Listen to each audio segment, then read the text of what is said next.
morning. Good morning. Welcome to the Agent Power Huddle. It is Scripting Friday. My name is Ed Laine.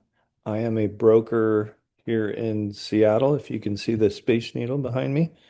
And I love knowing exactly what to say in every circumstance so that I can win and so can my clients. And that's why I teach real estate scripting. Bottom line. So why am I qualified? Well, I've been doing this. I'm in my 39th year. Started in 1987. I've sold over 3,000 homes and I've closed over 5,000 mortgages. So I'm duly licensed. I've done it all. I've been a general contractor. I've been an underwriter. I've been obviously a broker, but I've also been a designated broker. I ran my own company for 20 years and a mortgage broker for 20 years. So I've seen it all, and there's all kinds of tips and tricks that you can employ. And today we're going to talk about sellers. It's an interesting market. I had this conversation yesterday with one of my institutional clients about how it's a surreal market. It's not often that you can have a buyer's market when it's technically a seller's market, right? And you guys all know what the definition of a seller's market is, right? It's a seller's market when there are less than 6 months of inventory in your marketplace. So each of you should do that research once a month. In my county or in my city or in my state, how many months of inventory do I have? And what does that mean? The influence is on the buyer side or the seller side. Well, where I'm sitting in King County, we have 2.5 months of inventory. That's a severe seller's market, but yet it's behaving like a buyer's market because buyers are hesitating and not participating in the marketplace. Transaction volume has been down the last 2 years due to economic uncertainty, due to war in Iran, you name it. They don't want to make a mistake, right? So that's what I mean by surreal when it's technically one market, but it's behaving like another. So why do scripts matter? Well, sellers get information like there's what I forget the study, but it's like 300 million pieces of data hit our brains every day. And they aren't sure what to trust or what to believe, and they'll feel overwhelmed, right? Overwhelmed is not good because that causes paralysis. What you want to be, though, is expertise on demand. When somebody calls or has a question, you want to be able to give them a quick reply, and scripting can help you do that not only faster, but more consistently, right? Consistency wins. Great scripts create repeatable systems that eliminate hesitation and build team-wide confidence, and it builds relationships without applying pressure, right? We master scripts that prompt ideas in the consumer's head without making them feel like they're being persuaded or bullied. Because what does persuasion and bulliness sound like?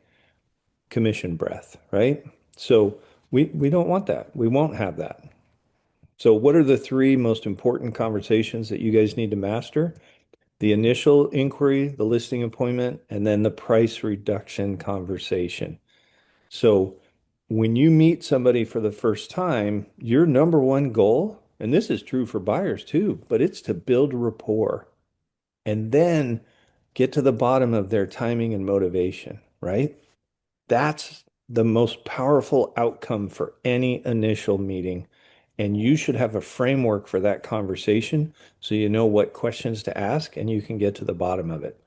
I had a conversation yesterday with a broker who's been in the industry for decades, and she said her biggest weakness is not asking probing questions. She literally said, I have agents on my team that'll know exactly how old your children's ages are and what schools they go to and all these things. And she goes, and I have no clue about my clients. That's because she's afraid of being intrusive. You can't. You have to be intrusive, but instead of intrusive, be inquisitive. There's a difference, right? When I meet with someone for the first time, by the end of that conversation, not only do I know their kids and what colleges they go to or what schools, I know their dog's name, their dog's breed, how old he is or she is. I know it all. And it's because I have an inquiring mind. So practice that. It definitely takes practice for you to get comfortable asking those sorts of questions. I'll give you an example. If I'm talking to a buyer and they say, um, when I'm getting their criteria, right? And they say, I'm hoping to find a house with a fence. Oh, do you have a dog? That's it. And then we get on a conversation about their dog. What does that do to the prospect in relation to you? It makes them like you. Everybody's number one favorite topic is themselves. And if you act interested in them by asking these questions, they're going to fall in love with you. Plain and simple, right? Then you get to the listing appointment. Position yourself as a trusted advisor, establish authority, and present a compelling value case. Differentiate yourself, right? Now, what about the price reduction conversation? We're having those right now. We have listings that are taking longer to sell for the reasons I started with, right? We'll lead with data, right? Let the market deliver the bad news. Let the market tell the seller, hey, the traffic has been low this week. Have a weekly cadence to following up with your clients. Let them know how many showings did we get, if any? How many offers did we get, if any? How much engagement did we get? Your MLS will also show you how many agents forwarded your listing to their client. That doesn't mean necessarily that it equated to a showing, but that's where it starts, right? It's the fundamental formula of eyeballs equals engagement, engagement equals traffic, traffic equals offers, right? So share those updates because that could be encouraging to your client. Now, don't forget the golden rule. People make decisions emotionally and justify logically, right? You decide emotionally and then you backfill with the justification logically. Effective scripts honor that sequence by connecting first and then convincing. So the moment you skip over the emotion part, you've lost them, right? So remember, trust before persuasion. Earn that right to present by listening first. Active listening is such a weakness in our industry, and it's so easy to do that all of you are probably great at it, but you might not do it every time, right? I always ask three questions before I give any presentation because then I can tailor my presentation, right? That's what diagnose before you prescribe means. Ask questions at the beginning and then cater and tailor your words to what's important to them, right? Understand their situation before offering solutions. I've had agents present objections that the consumer didn't even raise because they thought that's what they should do. Don't put yourself in that position, right? Give generously before asking for anything in return, and that includes the business. I ask for the business once I've demonstrated skill and expertise, right? So let's start with the initial seller lead script. First call sets the tone for everything. Your goal isn't to close the deal, it's to build enough rapport and trust to earn a face-to-face appointment, right? This could be an online lead or an inbound phone call. Step one, uncover the motivation. So why are you considering selling at this time? Understanding their why tells you everything about urgency, flexibility, and emotional stakes. I've had this conversation hundreds of times where the consumer has said, because I haven't made a payment since January and they're going to foreclose on me. We'd better act fast, right? One of my most viral videos lately was one of those. And his wealthy brother stepped up and got him current. And I was actually happy for him. That's the sincerity that we're talking about, right? Then dig into their timeline. So what timeline are you hoping for? When do you see yourself moving to Florida? When do you picture yourself on your front porch in Nebraska? Whatever it is, right? Help them visualize the lifestyle while getting the information that you need. And this will tell you whether they're serious or not, right? What would what would a truly successful move look like for you and your family?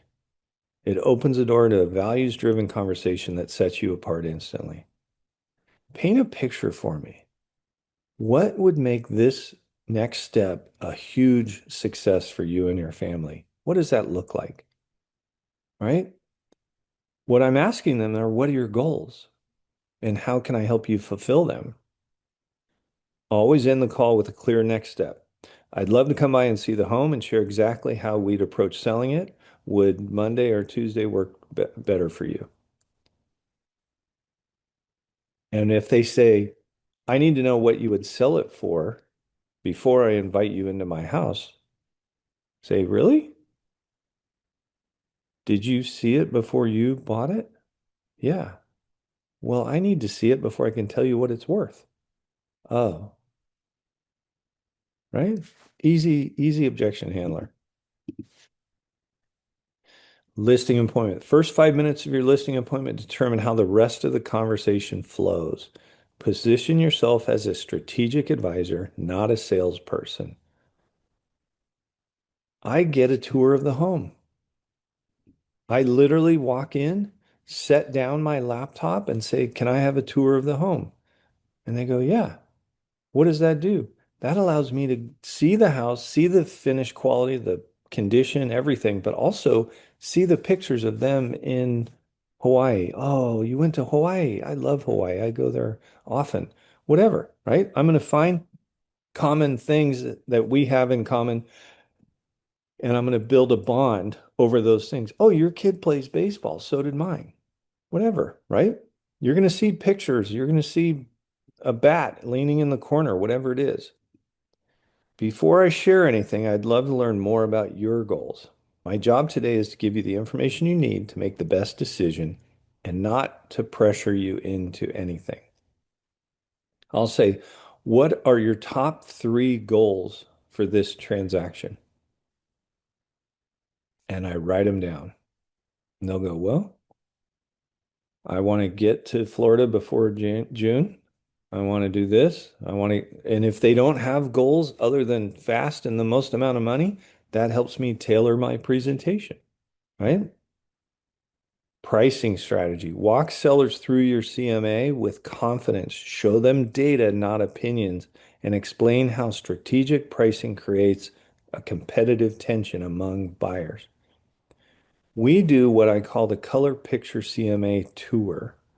And maybe I should cover that next week. But that is an incredible process that retrains the brain of the seller and uses data, and the market teaches them that without me having to say, no, your house isn't worth a million. I'll cover that next week and show you guys how I do it. It is absolute gold and it always works. It trains the brain of the seller to be realistic. Property presentation. Explain how professional staging, photography, and video create an emotional first impression that commands higher offers and more qualified buyers. I like to say, what I'm going to do is put together a marketing plan for all the different types of buyers that your house will appeal to. And I'm going to create a different marketing strategy for each of those audiences. And what that does with the sellers, it teaches them, thank God I met Ed, because most agents don't talk like that, right? And then walk them through your aggressive marketing. Describe your multi-channel distribution plan, MLS, social media, email campaigns, your active buyer database. When you sit across from somebody and you explain to them that you have 30,000 qualified buyers in your CRM that you're going to push their house in front of, what does that do? Creates excitement, right? That seller is like, holy crap, I can't wait to hear what they say, right? And you can dissect your CRM so that you're pushing that house only in front of people that are looking in that area or whatever, right? All right. Pricing conversation. I think my home is worth more than what the market is showing. It's the most common, most delicate conversation in real estate. Handle it poorly and you lose. Or you overprice the house because you can't overcome that objection and now it's languishing on the market. Handle it with this framework and build credibility while protecting your seller's outcome. I completely understand. This home means so much to you, and that's exactly why I want to make sure we position it to get you the best possible result. Let them know that you're not a headwind. You want the same thing that they want, right? Then educate, explain that buyers set the price. The market doesn't care what you want for the house. I'll even say that, do you know the definition of market value? It's what a buyer is willing to pay and a seller is willing to accept. So if you're seeking a really high number and no buyer is willing to give that, that's not your market value, right? That's a way to get the market to teach a seller to be realistic. Demonstrate, right? Present recent comp sales with clarity, show days on market trends and price reduction patterns for overpriced listings in their neighborhood. Now, with the NAR settlement, I'll also weave in these ones that sold faster were offering this much commission. And the ones that took longer were offering less in most cases. So if you have data that proves that, that'll help you get paid, right? And then we have what we call the right price promise. So we commit to a pricing strategy that creates maximum buyer demand in the first 21 days while attention and interest are at their highest. That's the problem with overpricing. A home's visibility peaks inside the first 21 days, actually 14 days. And if I'm overpriced that whole time, I've totally squandered an opportunity, right? That's why this is so important. That's why you can't just say okie dokie, right? We actually have a slide in our listing presentation that says avoid these seller traps. And the traps are agent driven. The traps are the agent who doesn't know how to price your home. He comes in and he just says okie dokie to whatever number you want. The problem with that is you think when he asks what your home is worth, that the negotiation has begun. So if you're trying to get 1 million, you say 1.1 and he says okie dokie and lists it for 1.1. And what happens? It stretches out on the market. It languishes, right? The second trap is the agent who does know how to value your home, but is hoping you don't. So he comes into your same house and he says it's only worth 850. And you were hoping to get 1 million. You probably felt like it was more realistically worth 900, but 850 is a disappointment. But you feel like, oh man, well, he's a pro. I guess he knows better than I do. He lists it, it sells like that because a smoke and deal doesn't need any marketing, right? And you left money on the table. That's how we communicate to the seller. Our right price promise is a differentiator. We're not just one or the other, right? And there's actually a third trap, which is the discounter, full service for just 1%. And you and I both know that's just a load of crap. You can't afford to do full service if you're only charging 1%. Sellers don't just hire an agent, they hire a system. Here's how to articulate what makes you unique, right? A dedicated team of specialists, not a solo agent, work every aspect of your sale simultaneously and for faster results. We actually talk about the assembly line. You guys all know what an assembly line is. Did you realize that the assembly line has penetrated every industry except real estate? And the reason is agents don't sell enough homes to be able to hire people. We run a team. If you have a team or don't, build one. And your team doesn't have to be like the traditional Keller Williams sense of team. It could be you have a go-to photographer, you have a go-to title and escrow person, you have a go-to transaction coordinator. That's a team, right? Conveying that to a seller makes them feel like, ooh, I'm getting five people for the price of one. This is a win for me, right? And now you've got the assembly line in your business. Dedicated specialists, right? The other point I make when I'm talking about this is with the assembly line, what happens? People that just do one component of a process, they get better at it, their quality goes up, and their quantity goes up. That's what we benefit from when we build this sort of team that I'm referring to, and that equates to a benefit to you. That means the photography is going to be better, the flyer is going to be prettier, the copy and the internet's going to be more engaging. It all gets better, right? We also have what I call a buyers in waiting program. This is the 30,000, right? Access to a curated database of pre-qualified buyers ready to act. I say it like this.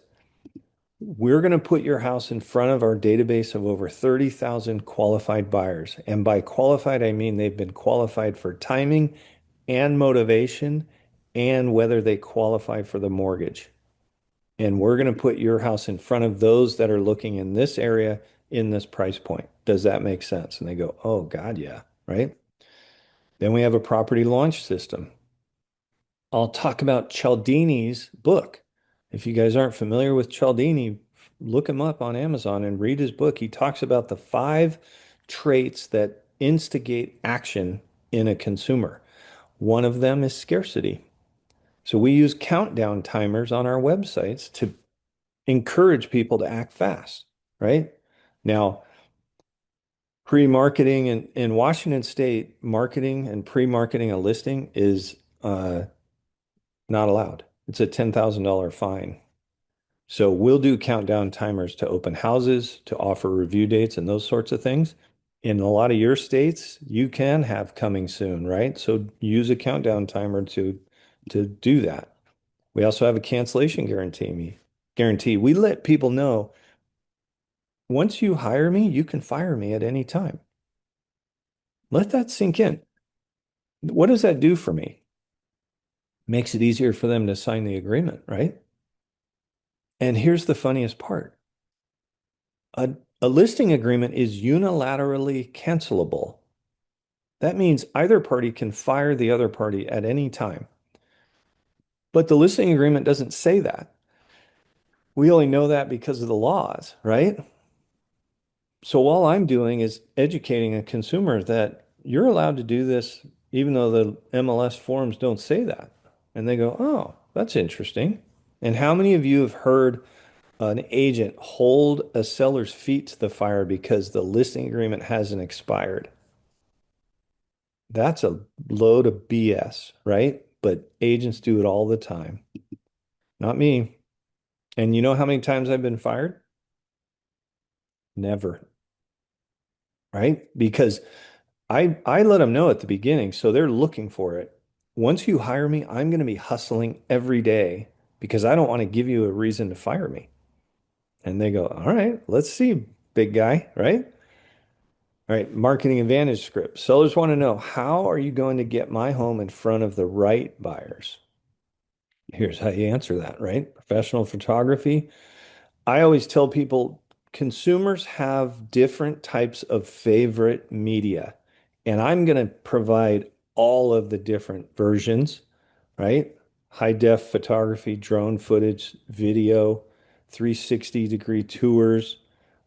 That way, whatever's their favorite, they're going to find it, right? And then I'm going to push it out through social media. I'm going to run campaigns and ads to boost the visibility, right? And focus on your zip code. You want to know a little trick that you guys can use if you want to help drive the perception with your client that you're doing all these things? Let's say you have a seller who's in her 40s, divorced, and has horses. Facebook will let you run ads that are targeting women in their 40s that are divorced and in their 40s. And guess who's going to see that ad? Your seller. And guess what she's going to think? Oh my God, he's running this ad all over my neighborhood. This is awesome. but it only cost me $4 to get it on her feed. Is that sneaky? Yes. Am I doing that instead of broader marketing? Absolutely not. I'm doing both but I want to reinforce in her mind that I'm delivering exactly what I said I would deliver, right? MLS syndication. A lot of people don't realize this, but not all MLSs syndicate. And I'll educate the consumer when I'm with them. And I'll say, do you even know what syndication means in this context? And they'll go, no. And I'll laugh and I'll go, neither do most of the agents that I talk to. What it means is that that advertisement is syndicated and pushed out to the rest of the market. Think of it like shrink wrap, and I'll use my hands. I'll go, here's your listing, right? Syndication is when you wrap that listing and put it on the MLS. Now everyone can see it. If it's not syndicated, people can take that listing and edit it, and they can promote your listing that we listed for 975 and promote it for 50 grand. And you know what's going to happen? They're going to generate a ton of leads. A $50,000 house that looks like that in Seattle? Are you kidding me? He's going to generate 40,000 leads. And what's he going to do with those leads? He's going to sell them. And how valuable are those leads? Not at all. They're worthless because those buyers can't afford more and you're never going to take 40 grand for your house. So it's a complete joke and waste of time, but people do it every day to generate leads and sell those leads. So we syndicate our listings to protect that. And it does another thing that benefits us, which is when somebody sees it on another website and marks it as a favorite, we get notified. So we can follow up with that buyer, right? I also have buyer match. So we can use this data to find move up buyers where your house would be a perfect candidate for maybe a neighboring neighborhood where your neighborhood's superior and people want to move up to it. Then we'll hammer those neighborhoods with our sell for free marketing and get them to come see your house, right? We also have a reverse offer strategy. How many times have you seen a business card from an agent that came through a couple times? And you call them after the first visit and you get voicemail, right? And then you call them the second time, they're like, "Oh yeah, hey." And you go, "I saw you came to my listing twice."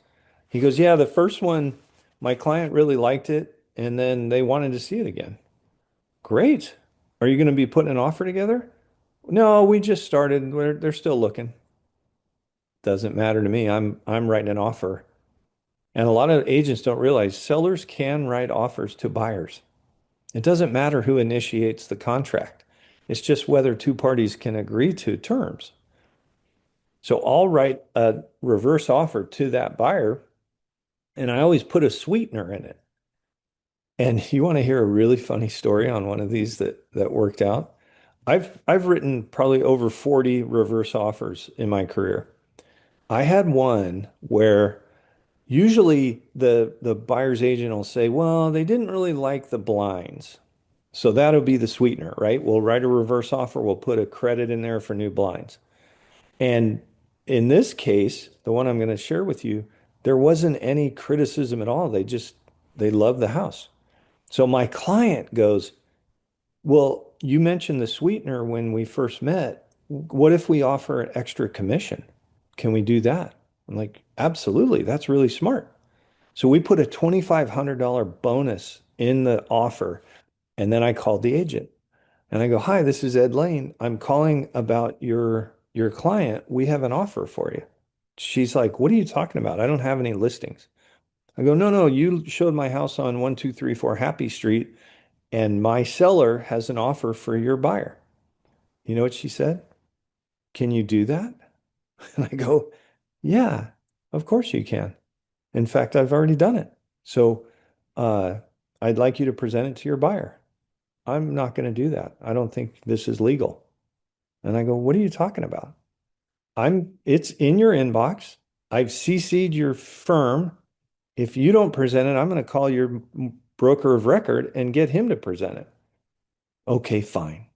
So she presents the offer. The buyer wants the house. She ends up rewriting the offer and sending it back. And guess what she left out? The $2,500 bonus. All because of her arrogance. She couldn't get over the fact that she didn't know that sellers can write offers to buyers. Is that crazy? And I don't care if your ignorance saves my client 2,500 bucks, I'm good with that. You guys are probably good with that, right? Seller objections, right? We're interviewing other agents. I completely understand. This is one of the biggest financial decisions you'll make, and you should absolutely speak with more than one agent. What I'd ask is that you compare not just our commission, but our full track record, our system, and what our sellers say about working with us. I also will ask to go last. I'll say, when are you going to interview all these agents over the next week? Great. Can I come at the end? Can I go last? Well, sure. I don't know why you knew that or whatever, right? They'll have an opinion. And I'll go, great, thank you. By the way, can you do me one favor? No matter who you meet with, can you just promise not to sign anything? Because that will, if you sign something, then our meeting would be a waste of time. And that will also mean I wasted all my time in preparation.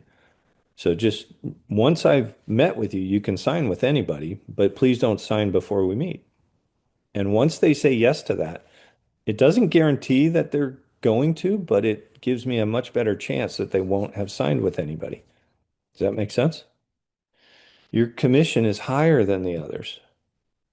I appreciate you being direct. Let me ask, if our approach nets you 15,000 more on your sale, would a slightly higher commission still feel like the wrong choice? My goal is always to maximize your net proceeds. Another thing that I say to people is you're a good negotiator, obviously, because you're trying to negotiate my commission down. I'm also a good negotiator. Why don't we work on the same side of the table to get the buyer to pay more instead of you reaching into my pocket? And I say those words, reaching into my pocket, because it's offensive. And they go, oh, well, right. Or I'll say, is this a test? You're testing my negotiating skills, aren't you? We want to wait for the market.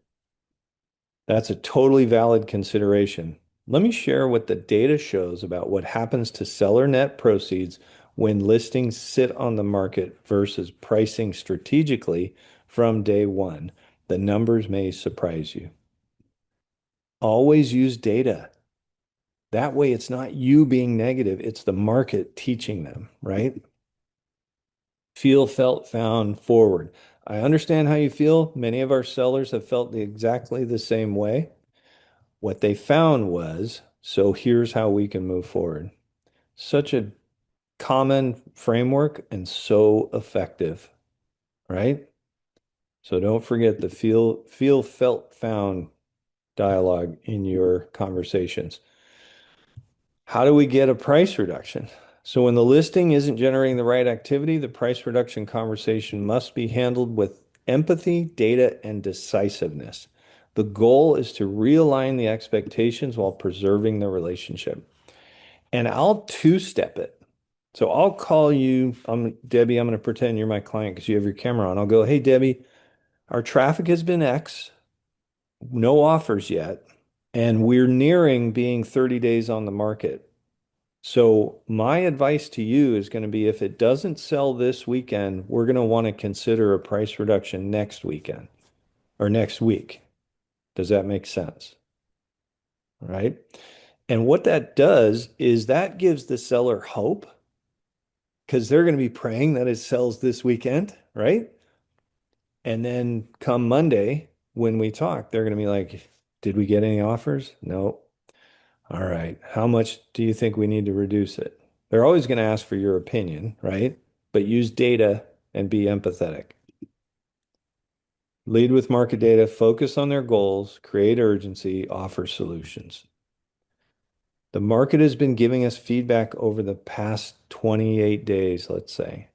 I want to share that data with you because my job is to help you achieve your goal. And I think we need to talk about what we can do right now to get there. And then just give them that week, right? If you've seen my listing presentation, you'll hear me always say our system works better if launched on a Thursday. That's true for price reductions as well.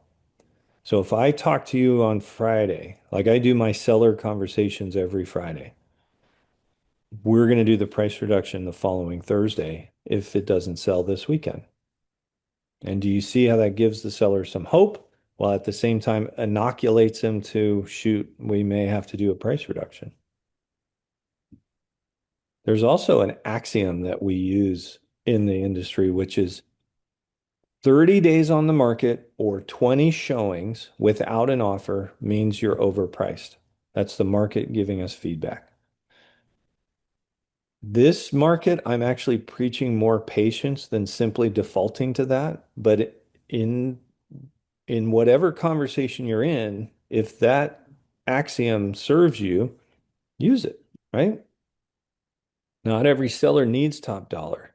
Some need certainty, speed, or simplicity. Knowing when and how to introduce your guaranteed sale or express offer program is a powerful differentiator that keeps you relevant across every seller situation. When I meet with sellers and I talk about all the different ways I can sell their home, I can do cash, I can sell it as is, I can do our moving concierge program and rehab it. What happens is they think, oh, I was wondering about these things, but I thought I had to talk to a different agent for each one of them. And now I've met Ed. He does them all. I literally had a client go, this all makes good sense, Ed, but which one do I get you with? And I go, Jack, I got bad news. I come with all of them. And the best part about that dialogue is you don't care which one they choose because they're hiring you. You're going to get paid under all three, right? So when do you introduce them? Sellers, convenience sellers are sellers who want smooth, hassle-free process over maximizing every dollar, right? I'll often describe it like this, if you can see my camera. There's a price continuum and there's a opposite convenience continuum. The cash offer is the cheapest, but the most convenient. It's fast. You don't have to do anything to get your house ready for marketing. It's easy peasy. In fact, that example I gave you of Jack, he went with the cash offer. Great. The as is, you got to do a little bit of work and it's going to take a little more time. Work meaning get it ready for photos, clean it up, maybe do some landscaping, but not a lot. And it's more money. And then as repaired, that's a remodel. So you might even have to move out, right? That's the least convenient, but it's the most money. Urgent relocations, job transfers, or life changes that require a fast, reliable closing timeline. That could be the express offer route. Estate sellers, families navigating emotional situations who need certainty and minimal disruption. I've got multiple uh, properties where I'm dealing with heirs right now. And man, is it an emotional powder keg. They want their money and they're still grieving. And it's just it's harder, right? But when you come with confidence and you're chill and kind of stoic like I am, they feed off that and it can be a calming influence, right?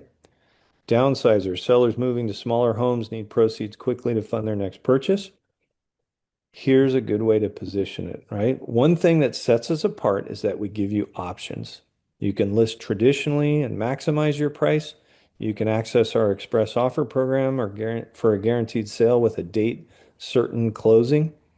Either way, you stay in complete control. Our job is to make sure you have all the choices so you can pick the one that fits your life best. Options create confidence. Sellers who feel in control are more committed, right? I'm going to speed up a little bit because we're running out of time. Uh, Winning the listing is only the beginning. Sellers who feel informed and valued throughout the process become raving fans.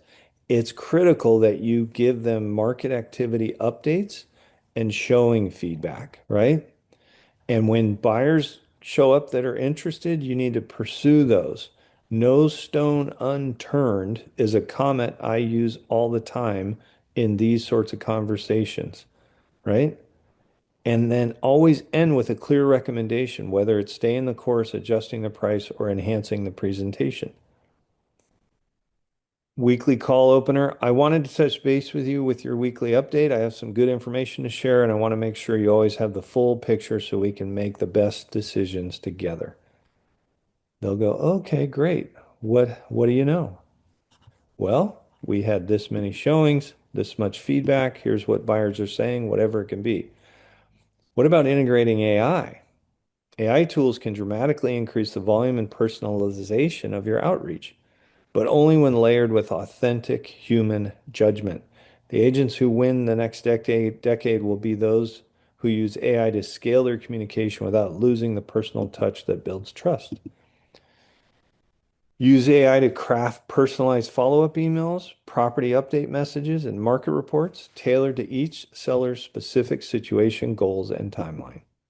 Maintain authenticity. Always review and edit AI-generated content before sending. Your voice, judgment, and empathy are irreplaceable. AI as a tool, not a replacement for genuine connection. Prompt AI with specific details about the client, their home, and conversation history. Specifically is specificity is what makes automated outreach feel personal and human. Your key takeaways: scripts reduce hesitation, sound conversational, consistency creates conversion, trust creates clients for life. All right, I'm going to end there. Covered a lot. I hope it was valuable. And just a quick plug for whatwouldEdSay.com, since we touched on AI there at the end. That is a custom GPT. You can access it in the GPT marketplace, or you can just go to whatwouldEdSay.com and it'll take you there and ask it, hey, I'm going to meet with a seller and he wants me to discount. What would Ed say? Or I'm going to meet with a seller who can't make up his mind. What would Ed say? Any questions? I know I ran a little bit long. I apologize, but I always try and leave some time at the end for scenarios you guys are facing. You good? Thank you, Debbie. And thank you for having your camera on. It's so boring when everyone's camera's off. I was on a training one time. I think it was in Fast Cap. And the person who was presenting that day turned his camera off. Really? It'd be like you turning your camera off. Right. And he said, hey guys, okay, I'm doing da da da da da. And he went on with his presentation. He goes, does that make you want to pay attention? And like people you couldn't chime in, but it was a great It illustrated, perspective right? because he said, how do you think it feels for me presenting to you and you don't have your camera on? I love that. And he goes, would you pay attention to me if I didn't have my camera on? Would what I'm saying and doing have any relevance to you if I didn't have my camera on? You want to see how I'm interacting with you. And he goes, and as a presenter, I want to see the same. So I always try to keep my camera on. Plus, I am a student of Krista Mayshore coaching, and part of her coaching, the majority of her coaching is digital marketing, and you got to be on camera anyway. So be on camera. Yeah, I So like it. that's how I was trained pre-COVID to always be on camera. Well, I appreciate that you had your camera on, and I'm going to try and coach Allison and Buster to do the same.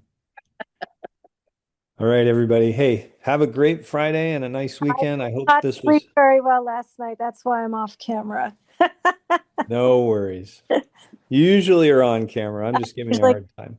that's okay. I get it. I get it. All right. Well, thank you I guys was for. driving this time, Ed. I was doing some driving. My That's bad. But valid. and I'm usually doing a little work on Friday, helping my buddy with a wine cellar. So Oh, so usually I'm kind of like sitting in a desk setting or helping at the cashier, and I got my headphones in. But I'm definitely gonna do better. I appreciate the info. all right. Cool, man. Well, I want to see your buddy's wine cellar at some point. All right. Right? Oh yeah, it's super cool. That's awesome. Well, I appreciate you guys. I hope you got some benefit out of today, and I will. Is it valuable to cover that color picture CMA process that I mentioned, where we basically retrain the brain of the seller to be realistic. Yes, All right, I'll do a deep Yes. dive on that next week, and then you guys can give me your feedback. And if you like what you hear, use it. It literally helps me 100% of the time get sellers to be realistic about pricing. cool. All right, have a great day, everybody. You too. Thank you. Thank you. See ya. If you'd like more information or to get connected to the Agent Power Huddle, join our free Facebook group. This call was designed for the agents in our EXP organization, but open to any agent from any brokerage. If you're a guest and you're interested in learning more about EXP or our specific resources within the Agent Collective, reach out to the person who invited you to this call to get more info. Produced by the Agent Collective Media Network.